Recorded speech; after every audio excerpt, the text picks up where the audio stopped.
Since I filmed the first part, I contacted DBK and sent them the video unlisted. And over the past 2 weeks or so, we've been exchanging a few emails, and I really want to take this opportunity to thank them for their well, helpful attitude and willingness to solve the issues even privately at their own expense. At the same time, although this is not a video where I'm going to test the product, which honestly I'm not entirely sure that I'm going to do, because a few people have already done that, including Rob Evans. He has a 3-part video on the knife, and I'm not sure I can do anything better than he did already. So we'll see. But at the moment, I do want to stress that after a few weeks with the knife, I haven't really changed my mind. So the first thing that I want to talk about is the sheath. And I just want to say that I have issues with sheaths in general. And my main problem is this knife. I've had this knife for a very long time now. I don't know, over 20 years. The sheath used to be amazing, but over time, this happens. And yeah, I suppose you can say that maybe I didn't look after it well enough, but to me, that seems unnecessary. Over time, I just developed the likeness, let's say, to having a button, a tight belt with a button, on top of having the sheath. I don't know the terminology. Tight and hugging the knife, if you will. Because of my experience with this knife, it was wonderful for 15, I don't know, years, 20 years. But then over time, it just became loose, and I don't know how to fix it. And I just feel that had it had a button, a tight button, everything would be fine. And in addition to that, if I am thinking through the eyes of a loan-like situation where you're going to carry a lot of gear, walk through thick forests, I just feel much more secure with this, okay?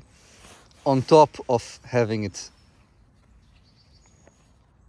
very tight. So that's one thing. The other thing is, like I said, I do want something here to add a second string to tie it to my thigh. I don't think that it bothers anything, and I don't think that it costs very much to do it, and I think that it's important. If you don't have it, then you don't have the possibility of doing it. And so that's another thing that I wanted to add. It's not that the sheath is bad or anything, yeah? Oops. Again, the knife is gorgeous. Just, it is so comfortable. It's very difficult to explain how comfortable it is. But at the same time, I do feel that the handle is too slippery. It's simply too smooth. It's too slippery. It's very easy to forget that under, camp-like conditions, everything is fine. But once you're full of mud, sweat, blood, all of them together, it's too slippery. Another thing, like I said, personally, I prefer a knife with less of a belly here. I prefer a knife that is more like a puko. And I'll get back to it in a second. And last, but this is the most important complaint here, is this part. It is way too slippery. It is dangerously slippery. Okay, I'm sorry, but this part, I do want to emphasize, I don't, this is bad. It's beyond preference. It's beyond personal opinion, it is actually dangerous, in my opinion. And to me, this is the major letdown of the whole knife. Okay. Now, after speaking with DBK, they did say that this knife is not really designed for hunting, and it's more of a general camp,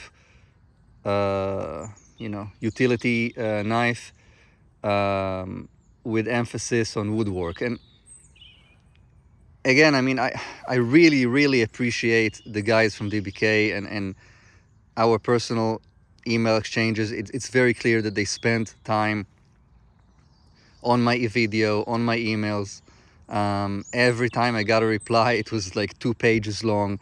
They showed TRC my video as well. So they took the feedback to heart. But I do have an issue with the fact that it's not really, that it's dangerous for hunting, especially this part. And I feel that, well, with less of a belly, more of a Puko profile, it would fit woodwork better. From both a philosophical as well as a practical standpoint, I feel that a combination of these two knives would make more sense than the DBK knife. Obviously, if you're in a loan-like situation like you are in the TV show, well, you're limited by 10 items, so you wouldn't bring a few knives. But if you're doing it on your own, obviously you can bring as many knives as you want. And I feel that a combination like this, you have the Mora or something similar for woodwork, which is what it's designed for, and then you have another all-around knife that is safe for hunting, and you can still, well, just do anything that you want to do with it. It just makes more sense. And the thing is, these two knives together still cost roughly a third, maybe a fourth of what the DBK knife cost. That's not exactly a small detail. It's a pretty big price difference. It's very strange, but I feel that in many ways I need to apologize for these reviews, because DBK, they have been nothing but friendly and helpful towards me, and I really appreciate it. But at the same time, I honestly don't understand what this knife is for. Because, I mean, if you think about it, if I don't know, if you're doing a lot of feather sticking, then you'll do better with the Mora, or, you know, just get a Bison Bushcraft or a Mark II from Rob Evans, or any of these knives that are designed for this purpose.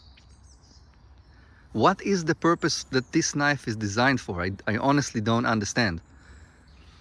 It feels like a work of art, and it is. I mean, it's an amazing knife. It feels amazing. The size is perfect. The thickness is perfect. Everything is really nice. It's really well put together. But it's almost like the small tweaks and things that are misplaced. So just to reiterate again, this is honestly a work of art. It's a beautiful knife, amazing, well made, bravo. But honestly, I don't understand it. And for the price point, unfortunately, I can't really recommend it. Apologies, but I'm just being honest. So that was my feedback, and with that in mind, I would like to offer a few points for improvement. Key point is here, just make it a little bit deeper. Don't make this part any longer. Just make this part a little bit deeper and the angle a little bit straighter, so it will be safe, and that's it. And the second part is, yeah, I do feel like it needs less of a belly if your intended purpose is indeed woodwork. And of course, make the handle a little bit less slippery, because I do feel that with sweat and blood, it's going to be dangerous.